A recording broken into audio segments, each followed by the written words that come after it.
યજ્ઞ અહીંયા નાઈ ધોઈને રમવા મળ્યો છે. યજ્ઞ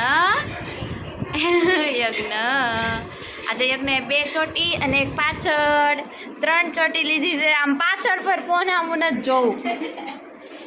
3 ચોટી વાળો યજ્ઞ. કાંઈ યજ્ઞ ગાઈસ તો આજે દાળ ઢોકળી બનાવી છે. રિયા આવી છે અને મમ્મી હજી દાળ ઢોકળી બનાવે છે. મમ્મી તારે આ માથામાં કલ રામ નામ રાખવાનો છે? ગાઈસ તો અમે બધા જમવા માટે બેસી ગયા છીએ. આજે જમવામાં છે દાળ ઢોકળી, ખમણ, પછી સમોસા, પાટુડી અને ઈદડા. અહીંયા બધા બેસી ગયા છે. યજ્ઞ શું ખાય છે? હે યજ્ઞ, તને સમોસા નથી ભાવતા?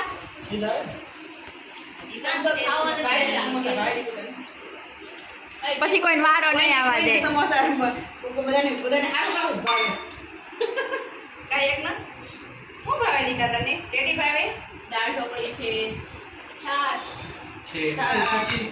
ગાઈસ આજે છે ને આ બધી હારી હારી વસ્તુ આવી ગઈ છે ને તો દાળ ઢોકળી કોઈને ભાવતી નથી. કોને નથી ભાવતી? આ કોઈને દાળ ઢોકળી નથી ખાવી, હારી હારી વસ્તુ ખાવી છે. હું રિયા બેડાયા જો ડીશ ભરીને દાળ ઢોકળી ખાઈ ગયા ને.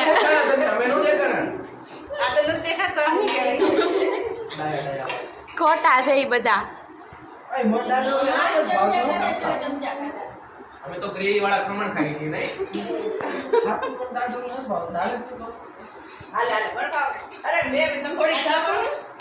બધાને ખવડાવીને હવે ના પાડે છે. જો અને દાળ ઢોકળી મૂકી દીધી છે. સારું સારું ખાવાનું શરૂ કર્યું અને દાળ ઢોકળીની ડીશ અહીંયા પડી.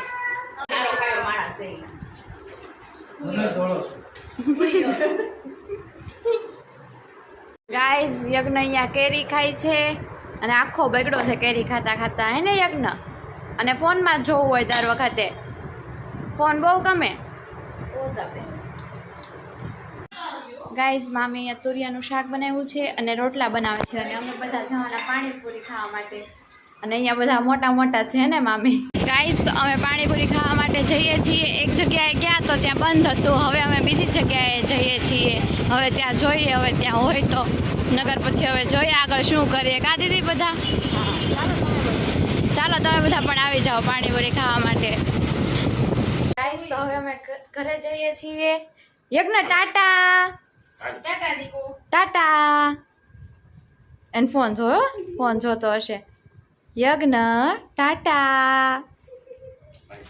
જો ફોન હાટું વળ ખાય. હરિઓમ જય માતાજી. આવજો આવજો.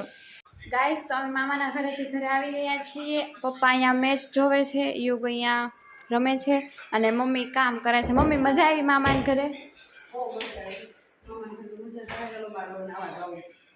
આ સાથે હું મારો આજનો બ્લોગ અહીંયા પૂરો કરું છું. તમને મારો બ્લોગ કેવો લાગ્યો એ મને કમેન્ટમાં જરૂર કહેજો અને મારી ચેનલને લાઇક, શેર અને સબસ્ક્રાઈબ કરી દેજો.